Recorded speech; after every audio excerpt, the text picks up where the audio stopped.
It's time to check Adam's voicemail. Adam, my girlfriend and I, both 48, took my grandmother to Cracker Barrel for lunch one day. The server goes to pitch the mimosas and the beer. Grammy decides she wants to have a mimosa. Never had one before. Server, do you have your ID? My grandmother's 89 years old, period. Would not serve her without her ID. You can leave us a message at 888-634-1744. Yeah. Society's sort of undone now because they make these stupid rules. We need ID or we can't serve whatever. And then that becomes the law of the land. And we take all the thinking and the ability away from people just to make decisions like responsible adults. And then I've had that happen to me. You know, in Phoenix, the fucking 23-year-old douche behind the bar is like, where did you park? You can't have it. It's like, I'm 50 years old. You know what I mean? It's always funny when women get flattered by it, though, because they go, oh, they want to see my ID. It's like they asked that of Nana and the Crypt Keeper. Yeah, wait till the day you don't have your ID with you when they ask for your ID. You're not going to be so flattered anymore. Right. You're going to be pissed. But if Burl Ives' corpse came in here, they would ask the corpse for the ID, or you couldn't. Golly, well, you'll find it, Dawson. You'll find it in my book. It's at the head of, I think, in 50 Years with All V Chicks or something, because at some point in Phoenix, some sea captain pulled in next to me, full gray beard guy, and the guy said the same. We'll find it, but anyway.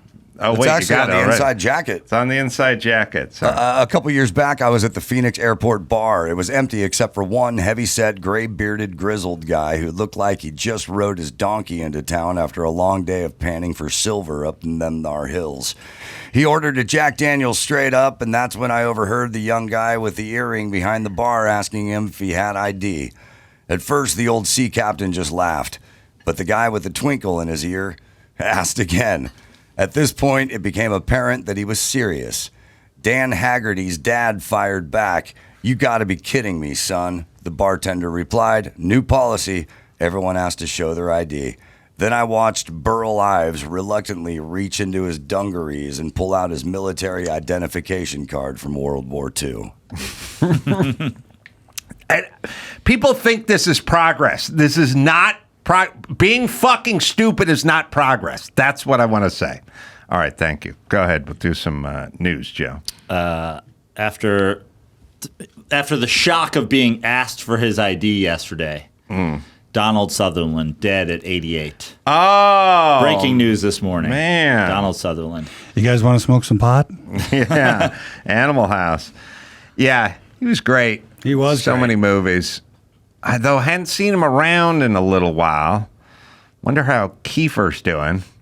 Kiefer probably like to drink a little bit because there's great footage of him just jumping into a Christmas tree. Guaranteed. Yeah, that. Come on. When you're in a hotel lobby and you just do a full Greg Louganis into a Christmas tree because you think it's a good idea spontaneously. Yeah. You don't walk down like as an angry Jew going, why aren't we celebrated during this time of year? No, you just walk into a hotel and you go, what's that Christmas? Fuck it. And you just start running at it. That's drunken behavior. Well, too, you're a child star whose dad was a star. I mean, there's You gotta drink. You got to drink. It's part of the rules. Speaking of drinking, there was a popular yogurt drink from the 70s called kefir. You guys, are you aware of you know this? what? My wife is born in the Soviet Union, and they drink that shit out of that stuff. Yeah. They call it kefir. And really? It's like a thick... It's yogurt. It's liquid yogurt. It's liquid yogurt, yeah. Is Kiefer Sutherland spelled the same as Kiefer? Kefir Sutherland is the most popular It's yogurt drink in Kiefer Russia. out here, and it's like... It's a way to get fat and think you're being healthy. Right. Because it's really just like drinking a milkshake, because you're just drinking high-calorie yogurt, but it tastes good and it feels healthy. And they say probiotics. Right. And in the 70s, it was like... Kefir was to a milkshake what carob was to chocolate. Like, you'll get equally as fat It's the same thing calorically. Your liver doesn't know the difference between a Hershey's bar and a chunk of this, but you feel like you're doing something. Like you're doing something healthy for yourself. You're doing today. something healthy. Like, I didn't eat a Snickers bar. I had So a I block. can I had a watch block. porn. I had a block of halva. Right. It's So like, I can eat I can watch a bunch of porn tonight because I've been good. I've been a good boy. Yeah. Yeah. I'll bet you, Dawson, you looked up kefir. I'll bet you kefir has the exact same, as higher calorically than drinking a Coca-Cola. Oh, it's massive. Because when my wife first introduced it to me, I was like, I'll put that on my granola. And I started gaining weight fast. And someone was like, well, what are you doing? And I told them, and they said, that's supposed to be like an eggnog type of thing. Like you should have this on occasion, not every morning for breakfast. Kefir Sutherland is Kiefer. And kefir, the liquid yogurt, is Kefir. Yep. So Donald did not name his son after you, but could have been inspired. Or he lost that argument with his wife, and he was like, I want to name him Kefir. And she was like, no, that's fucking stupid. We're naming him Kefir. Yeah. And it's spelt this way. And he just went, all right, fine. Because he wanted to keep the peace. Or his wife was You like, win again. come on, I thought we settled on calling him Yo Play. No, change my mind, Mrs. Newton. Yeah, all right. Oh, sad. Well, not that sad. I mean, 88. you made it to 88 and you have a good run. So be it. Okay. One serving of Coca-Cola is 140 calories. One serving of kefir is 104 calories. Oh. Did you get it? A little less? All right.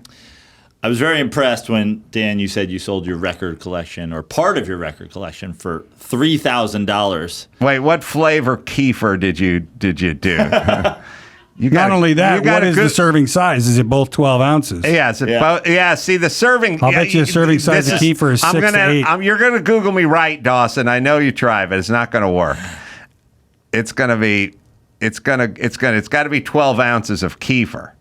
That's 12 ounces of Coke is 140 calories. right. Now, what is 12 ounces of kefir? Because I guarantee cup. Per cup. it's more. All right, Dawson, you can look that up. Keep going. How many cups in 12 ounces? How many ounces in a cup? 8? I think it's 8. I think it's 8 ounces. So that would be way over the Coke for 12 ounces. Or marginally above the Coke. Yeah. At 106 versus 140. 150 to 8 versus 12. Yeah, Yeah, it'd be so another just, half of it would be another 50 calories. So Another 53 Google, calories. Yeah. 153 to All right, 140. see, I'm right. Fucking math. We did it. Fucking math. Here we go.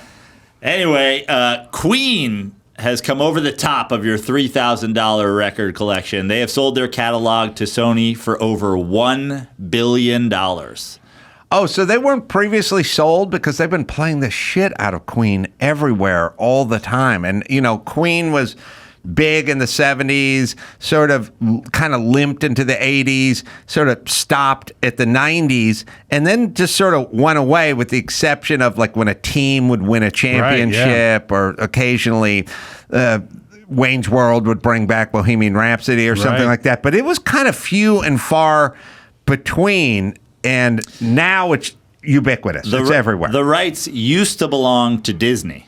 So that would explain it being pumped into the zeitgeist recently. But Sony is buying the rights for $1.27 billion. Okay, I was going to say, shit, we could have pooled together and gotten that. Yeah. It'd be a bargain. Oh, you just would have to sell couple your Tony or Orlando albums, and we could have. That's true. Cashed that. Yeah. Did Knock 3 times. on the ceiling if you want me, ba-na, twice on the pipe. If you ain't gonna show. Some shit like that. Yeah, that's how it goes. That's it. Yeah, Oh, my darling.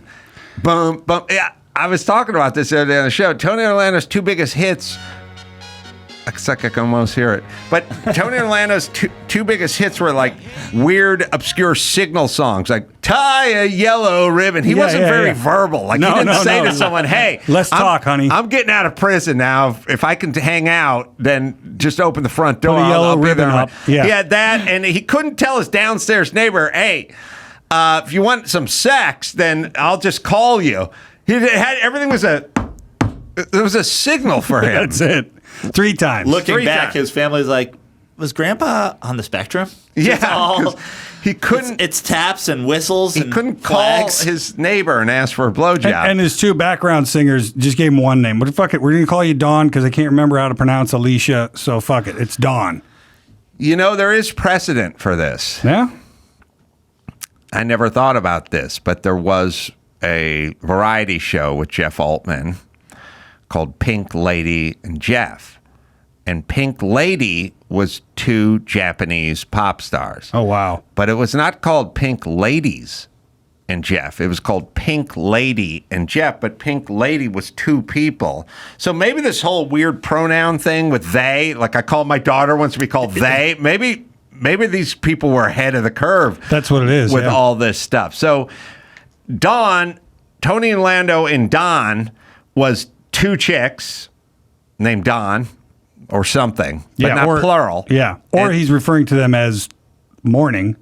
Like I couldn't tell if it's Dawn the name or if it's Dawn as in Tony Orlando and welcome to a new dawn. Also had to be confusing and disappointing for people who knew him because he'd be like in meetings and stuff and he'd go, oh, and they'd go, is Don with you? And he'd go, yeah, Don's coming. Come on, Don, come in here. And it'd be some schlubby business manager named Don Goldberg or something. Don Adler. And everyone was always disappointed. Yeah. Had to be confusing.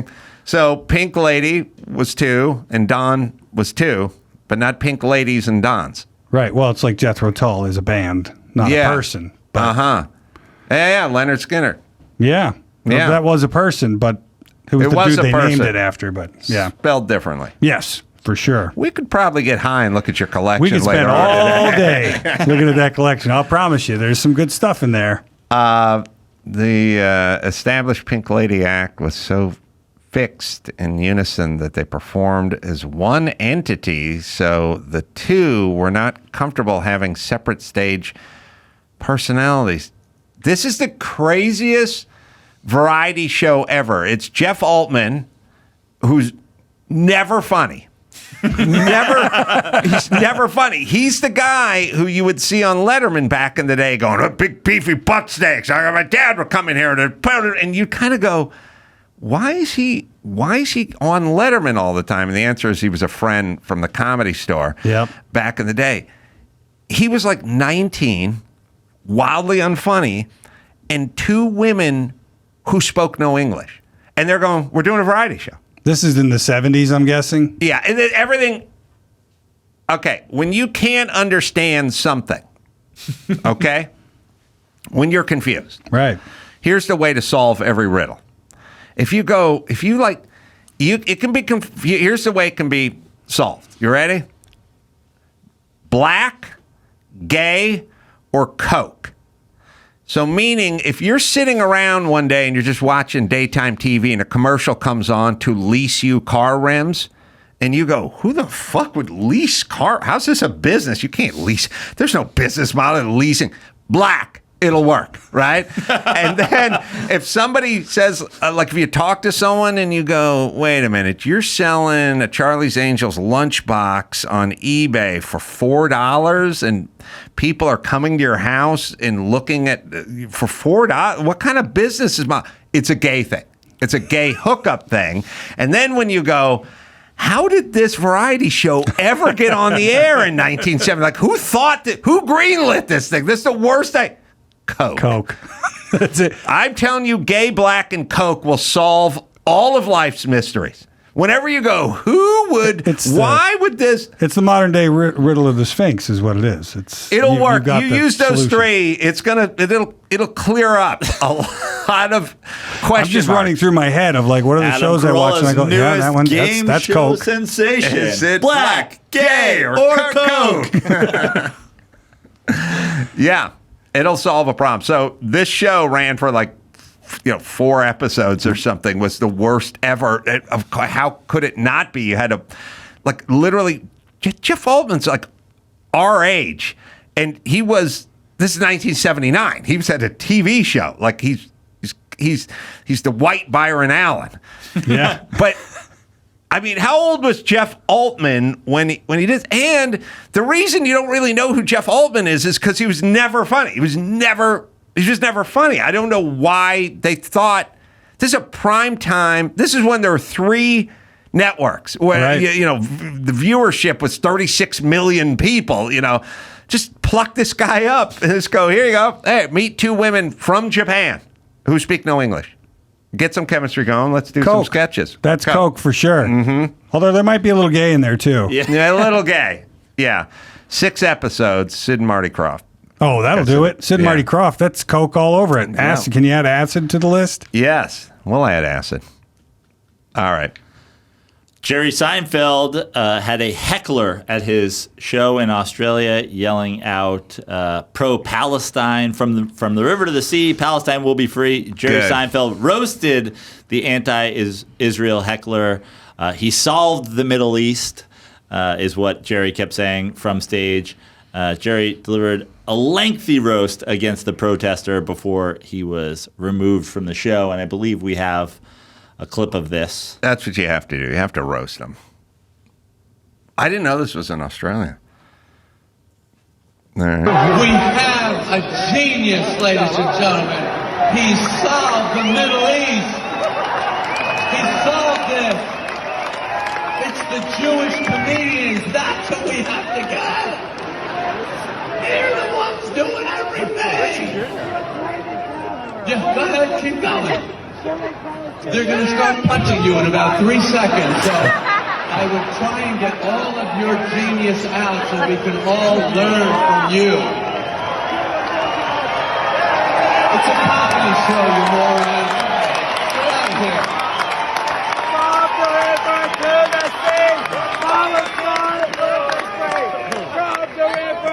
Who are these people? Yeah, this is so important. Imagine, by the way, imagine if this guy actually did solve the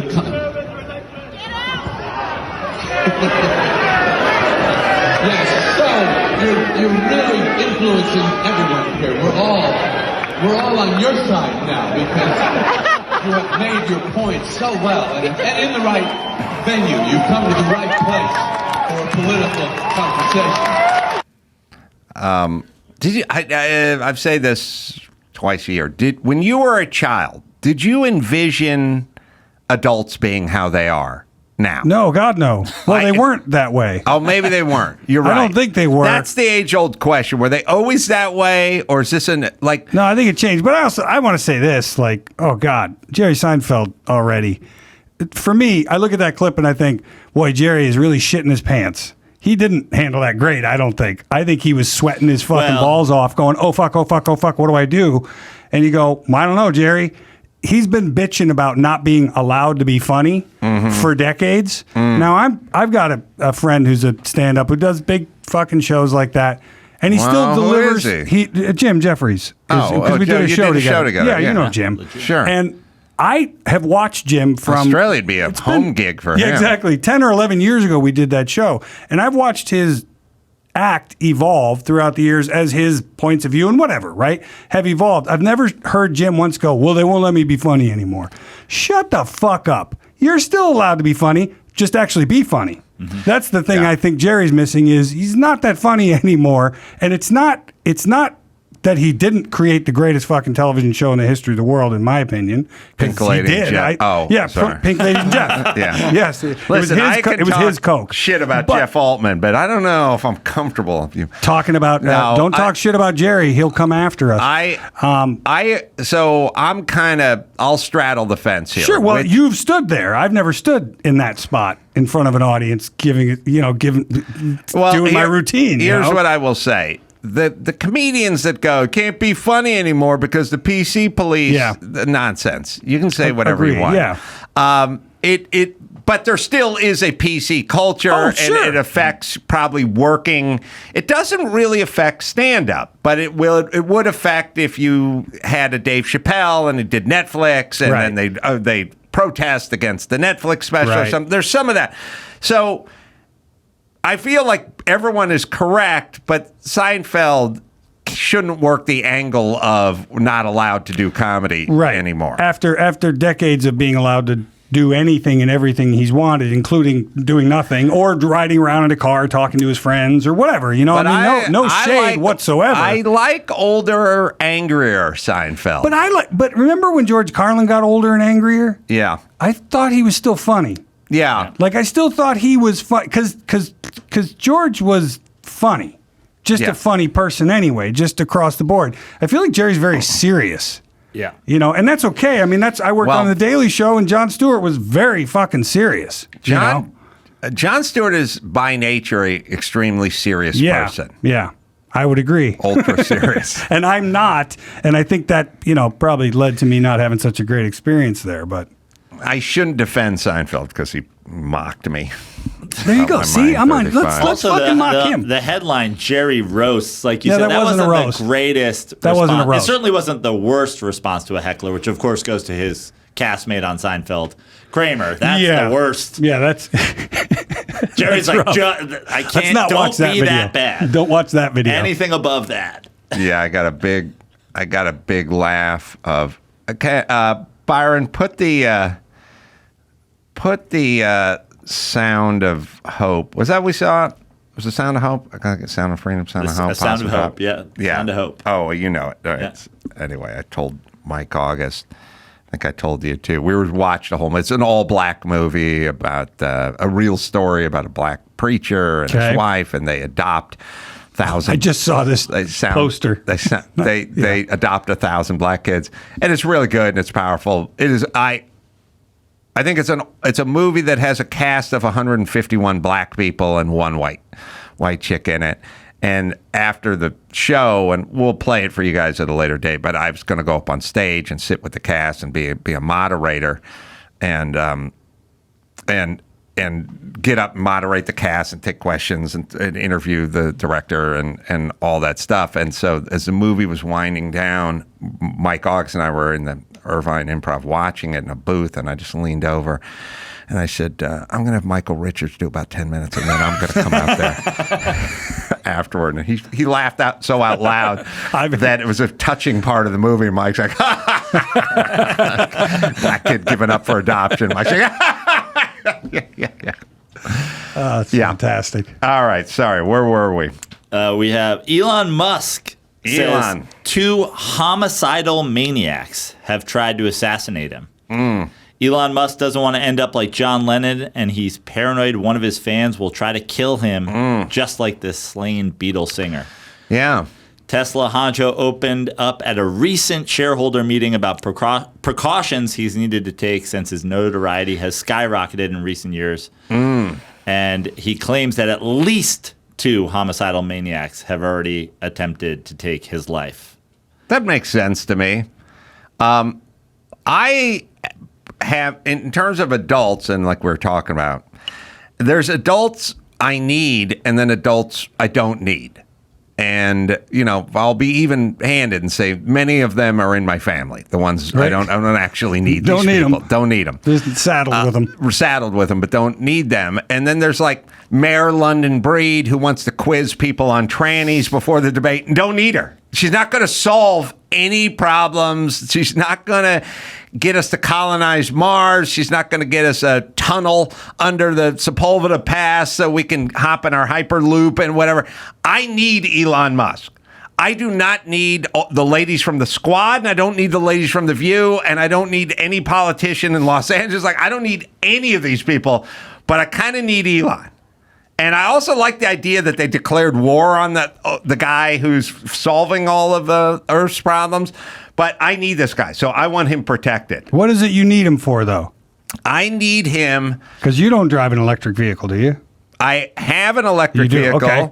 It's not a Tesla. No, but even then, the reason we have so many electric vehicles is because of Tesla. I mean, we got him. He figured it out and then shared it. And I bought an So, electric Audi, which is not on the Tesla charge infrastructure. Right. It's on the Charge America other one, yeah. which are broken down, suck. crowded, not useful, and can't. I'm going back to internal combustion because I can't fucking deal with the Chargers anymore. Right, it's bullshit. but when it's when you're driving around looking for a place to charge your Audi, you pass 17 Tesla charging Right. stations, and Yep. it's like, So here's what I would say. We're not at a point in our society where you can drive an electric car full time unless it's a Tesla, in which case we do have the infrastructure for that. So for that alone, and then the Neuralink where, you know, the monkey can get the scientists to kill for him, because that's where we're going. Right, you know exactly. what I mean? Right now. No, I just was curious because I look at it and I think he's given me everything I need. I could get rid of him now. I mean, he's kind of like a former WWE champion where it's like, you did it already. Yeah. Just go do something else now. You're going to be the champ again? Like, nobody's going to be impressed. Well, I need his boring company to put a tunnel through the Sepulveda Pass. That would be nice. Yeah. I'd do that. But Like, he did sounds like say he you was need going to him do to give you that a 10 Tesla. years ago. That to me, I don't think he's going to be able to do that one. I don't think so either. You can't, first off, can you imagine in Los Angeles, the permitting process for building a pergola in your backyard? That's a 3-year process, Yes. right? Imagine like the bore 40-foot fucking tunnel through the Sepulveda we Pass. have to figure out who owns all that land underneath Oh my, it's undoable. the house. It's undoable. Yeah, no, I agree. Undoable. And I there's agree. going to be one bitch from like the Sierra Club who's going to talk about some indigenous gopher or something, and then things going to be sitting in the courts for Ground 9 years. owls, Yes, yeah. ground Yeah, owls. I got you. Right. All right. Let's do another one. All right. Jeff Altman was 29 when he was in Pink Lane. Well, wait a minute. How old is Jeff Altman now then?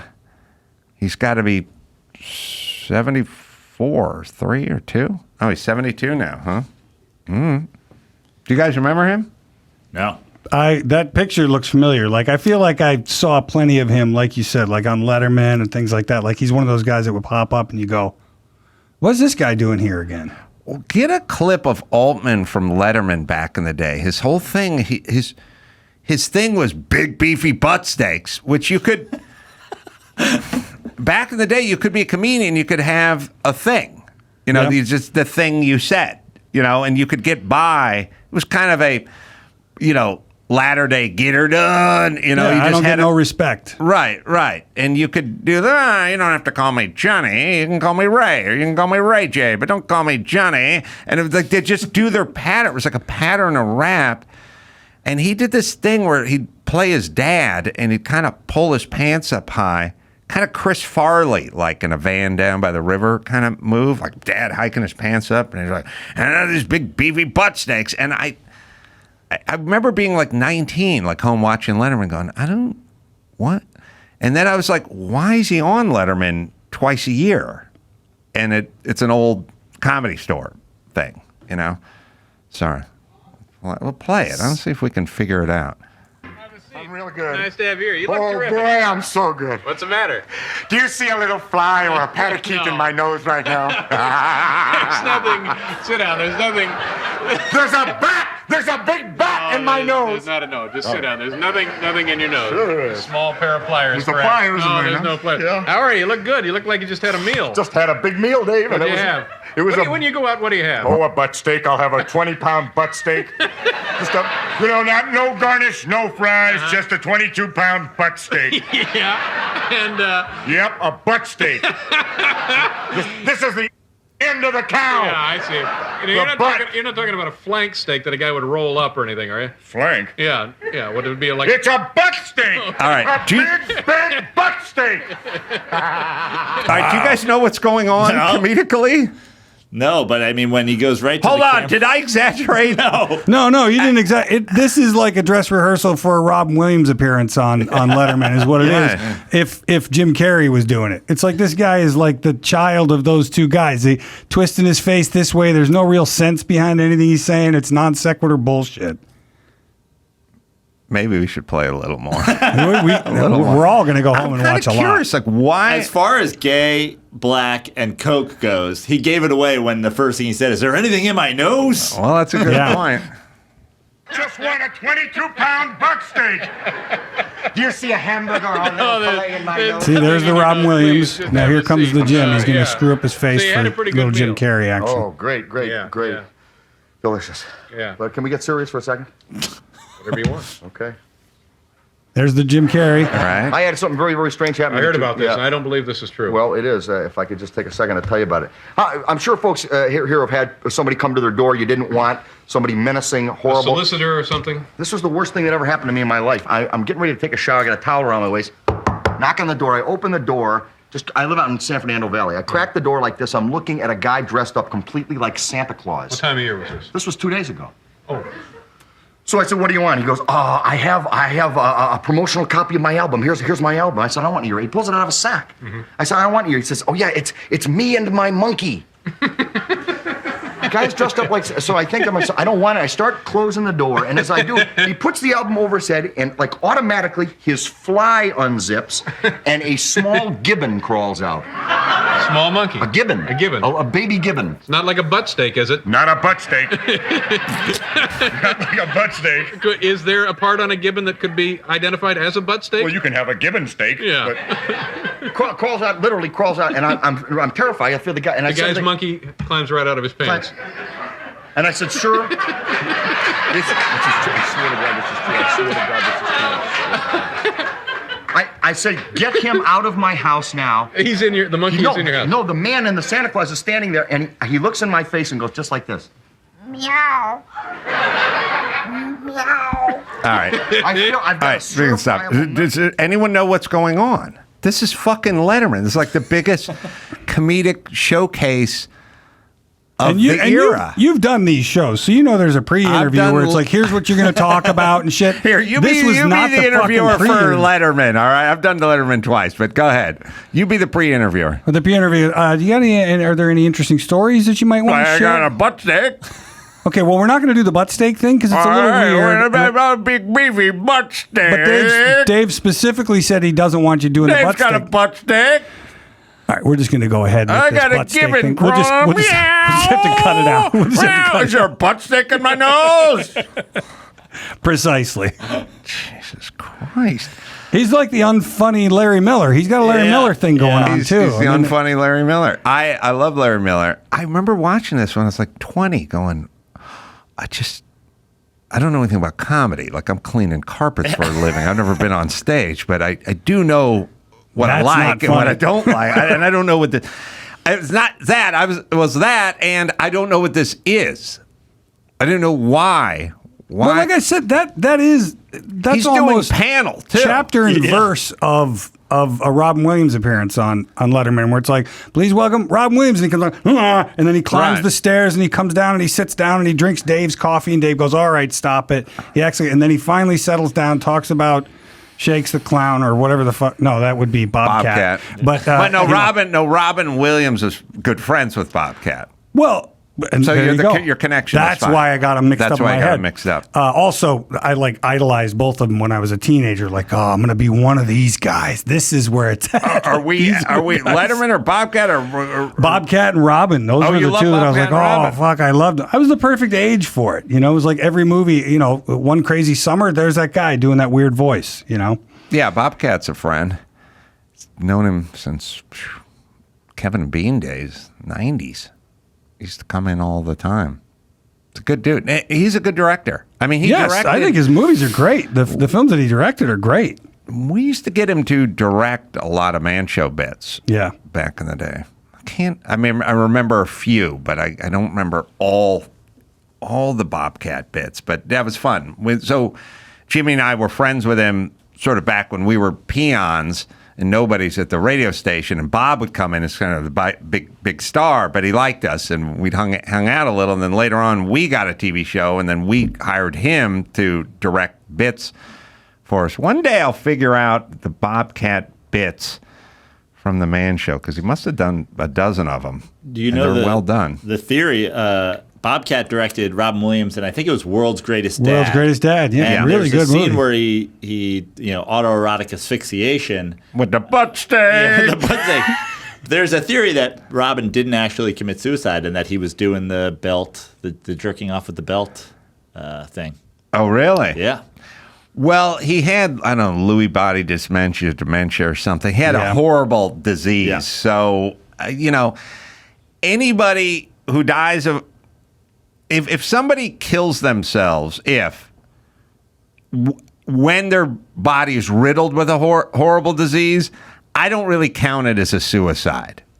Like, and if I were St. Peter, I wouldn't count it as a suicide.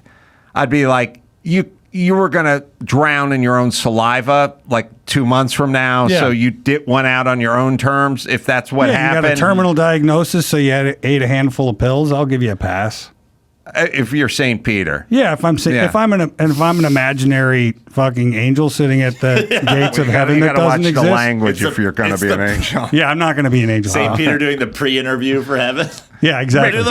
Butt steak. No, more butt steak up here. Did I oversell or undersell that? No, I think you nailed it. You hit it on the head. I mean, it was everything. But you were thinking, oh, come on, he's going on Letterman. He can't just sit there and talk about butt steak. I was like, but I've already watched it. It was exact. Right, but you think maybe I would use a little hyperbole and he would come up with a funny story. You might have undersold it in that respect. I think I think he was a bit more intense than I expected. That's the funny thing about Robin on that show was always like I would go like, oh, here he goes. I never went like, oh, here we go with this bullshit. Mm-hmm. I always thought he's going for it. He's going to take this moment to create something different in this moment that nobody else has the guts to do, which sometimes is what we call comedy. You know, you remember Bobcat got banned from the Tonight Show. I don't remember that no. story? Well, you claim to be an expert what on Bobcat Goldthwait. No, I never said I was an expert. Chest all puffed out. I don't even know what his real name is. Your bio saying the world's foremost Bobcat Goldthwait. That's bullshit. Who typed that? I saw it, but you typed it yourself. Did you get that off my social media? Because then that's not me. From your Facebook. That's not me. You claim to have the Blu-ray of Shakes the Clown. With downtown Julie Brown. No, the other Julie Brown. To know all the dialogue from Scrooged. Okay. Yeah, just Carol Kane's lines. You do not recall, and you're gonna recall, Bobcat set the chair on fire. Joe, you remember this? What is this? On the Tonight Show? You both. I don't want to say sick. I don't want to say sicken me. Younger. You know what, Joe? You don't get to fucking play that card because you're like a guy. Like now that gray in your beard. You're a professional baseball player. You're of a certain age, and you never heard of Manny Mota because you claim he's younger than you. Bullshit. You do comedy. You should know this reference. All right. Bobcat Goldthwait sets the Tonight Show on fire. Sorry, we'll play it. Really? I think they need more role models like me. Really? Yeah, that's the problem with Americans' youth today. Then what else? I think, it is Sweeps, and I love Jay very much, and I thought, well, what if I don't know, what if I set his furniture on fire? No, don't set that on fire. Oh, that'll do it. Now you have to sit in this. Now sit down, sit down. Sit down, sit down. Is that Jessica Lange? It could be Jessica Lange. You know, Jeff, I'm no stranger to sitting in gas. All right. You know why you set a chair on fire? To cook a butt steak. A big butt steak. How else you cook a butt steak? He got banned. That'll do it. And he also got probation and like community service from like the Burbank Fire Department. From actual police. Wow. Oh, wow. Yeah. Turns out they have TV sets. And holy shit. Yeah. That's something else. You guys don't remember that? I don't remember that happening, but I have to say that was probably 92 or something. So I wasn't watching TV. All I was trying to do is get You're passed out in a loaded. lake. Yeah, that's all I was doing. I wasn't watching exactly. Wow. That's all right. it. No, listen. Okay. Sorry for being high and mighty. I did not expect you to see it in real time.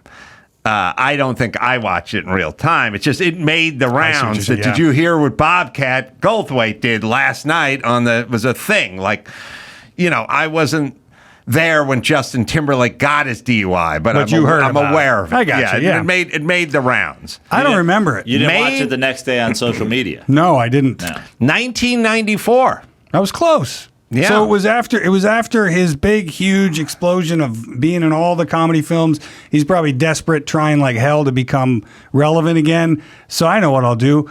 I'll bring lighter fluid with me on a talk show and lighter while Jessica Lange's sitting next to me. He probably also thought Robin would think it was pretty avant-garde and kind of cool, Perhaps, and yeah. interesting. But here's a funny counter-culture. Back to the Jerry Seinfeld thing. I was watching an episode of Comedians in Cars Getting Coffee. He was with, I can't remember her name, Bridget. So anyway, she got a great show on HBO. The big blonde? Yes. And he was talking to her, and she said, "Oh, I'm friends with beep," and they beeped it out, and he goes, I hate that guy. He's the and Jerry took 10 minutes of his own show to run down another comic who he doesn't like. Fine, whatever. It's your show. No, but it was it was Bobcat. Oh, and it's like, but why are you taking so much time out of your show when we as an audience don't know who you're talking about because they never say the name? It was only through Google that I was able to put it together. Yeah, and I went like, what a petty child. To like take, I'm like, you got to get back on I'm the after sauce. Jerry all of a sudden. Yeah, that's the problem. If I were drinking, I'd think Jerry was still hilarious. Jerry's like, these days you can't light a chair on fire anymore because cancel culture will come after you. Exactly. Can I? So Bridget Everett, right? Yeah, that's it. Yep. Okay. Now I don't want to be an old douche, but that show, Comedians in Cars Getting Coffee, has had, everyone from Dave Chappelle to, Chris Rock to Eddie Murphy, on and on. Yeah. The Mount Rushmore of comedy, right? When you go to Netflix and you skim past it, it has Bridget Everett as the box, the square. When you can find that, I've been doing comedy for 30 years, and I see it, and I go, I don't know who that is. Right. And then someone young next to me goes, she does a thing on a thing. I don't need a picture of her. I need the Netflix front page with her on it. I'm saying you have 30 household name, recognize the face from across the room. All generations will recognize too. And then you have chubby blonde chick who doesn't ring a bell unless you take a deep dive into Netflix something. And I just keep going, how did they land? If you took every comedian from Comedians in Cars Getting Coffee and you just showed me their headshot, I'd go, that's who that is, that's Jeff Altman, that's that guy, that's that. And if you put her picture in front of me, I'd go, I don't recognize this person. Right. How does that make the cover? I'm willing to bet, once again, just like with the 8mm thing, there's somebody who went, check the IMDb star rating, and whichever one has the highest star rating at the moment, make their picture the picture on the thing. I'm taking a wild guess here. It's as much as Kiefer and Coke having similar amounts of calories, but that's my guess. Is it's always or an algorithm bullshit thing where it's like, yeah, but she's got shows that are getting viewed. No one's watching Harlem Nights, so don't put Eddie on there. Put someone else. I know it's not a black thing. It could be a gay or a Coke thing. I haven't decided. It's not a black. She is gay. There you go. Oh, see, they could find that Netflix thing. It's there somewhere. Now I can't find it. Well, I love that you're asking them to pull up the They constantly the rotate. waiting screen. Oh, they rotate. All Right now it's Seth Rogen. Oh, in Comedians in Cars Getting Coffee. Yeah. It was this way for a year. You're right. I have no recollection. I listen. People go, she's on that show, that whatever, and it's like, listen. I watch a lot of TV. I interview a lot of people. I watch Entertainment Tonight. I watch TMZ and stuff. I have no idea who this person is. Yeah. And I think there's an element probably of he gets accused of having too many dudes and not enough diversity or not enough, So if she's a lesbian, husky, and a female, that'll go a long way. That ticks 3 boxes. We get 3 boxes. Yeah. Just like gay, Coke, or black. 3 boxes. Again, thank me later, but use that simple algorithm and you will solve all of life's mysteries. All right. Let me give you a plug, Dan. Dinner with the Parents, currently available to stream on Amazon, Freevee. And what else should we plug for you, Dan? I mean, no social media, right? No, I did a during the writer's strike. I did a friend and I did a podcast, but a narrative podcast where we played characters running a podcast, basically like a Peabody and Sherman meets Drunk History thing. Where my friend and I, he's a historian and I'm a scientist, and we've invented a radio telescope that can listen to old sound. So you get Abraham Lincoln pining for a better speech than the Gettysburg Address type of thing. Right. And we just brought in all of our improv friends to sit around and fuck around for a day and create a bunch of scenes. So Mr. Johnson's Time Machine is a podcast that I did. It's about the only stuff I had to pitch right now is Dinner with the Parents and Mr. Johnson's Time Machine, which is the first thing I've ever done in my life, this podcast, where I was completely in control of the creative process because we did it at my house. And and because I have no social media, there's no way to tell anybody it exists. So it's really an endeavor of... where do we find that? Wherever you find finer podcasts? Wherever you get your shitty podcasts, that's where you can get my podcast. But I'll put it up there. Thanks, Dan. Yeah, thank I'm you. going to be in Levittown at Governor's doing stand-up there Friday and Saturday, doing 3 shows. 1 Friday, 2 on Saturday. And you can just go to adamcarolla.com for all the live shows. And until next time, this is Adam for Dan and Joe saying mahalo.